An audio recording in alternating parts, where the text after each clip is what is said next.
Estate, annuale Venezia, il parco acquatico per famiglie e ragazzi. 8 piscine, idroscivoli, animazioni. Acqua Estate è annuale Venezia.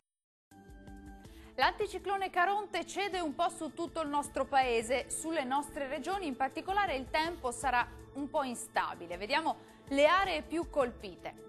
Sul Veneto tempo più soleggiato al mattino, salvo addensamenti sui rilievi, ma nel pomeriggio si intensificherà la nuvolosità sulle Alpi, sulle Prealpi e anche sulle pianure centrali con rovesci sparsi e locali temporali. Andrà meglio altrove con più sole. Vediamo anche le temperature previste, le massime risultano essere comprese tra i 24 e i 30 gradi, i valori minimi tra i 14 e i 19 gradi circa.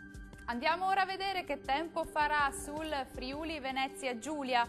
Cieli più nuvolosi soprattutto nelle ore pomeridiane sui settori alpini con locali rovesci e temporali. Fenomeni più intensi sui rilievi di nord-ovest. Bel tempo invece altrove. Diamo uno sguardo alle temperature, le massime saranno comprese tra i 26 e i 28 gradi, minime intorno ai 15-19 gradi circa. Concludiamo con uno sguardo alla situazione del Trentino Alto Adige. Nubi con locali rovesci o temporali sui confini alpini e sui rilievi nord-orientali del Trentino. Sole e bel tempo sul resto della regione. Temperature massime attese sui 29 gradi, i valori minimi previsti intorno ai 15 gradi circa. Il mare sarà generalmente quasi calmo, i venti deboli da nord sulle zone costiere e moderati al largo. Dal meteo di Antena 3 è tutto, arrivederci.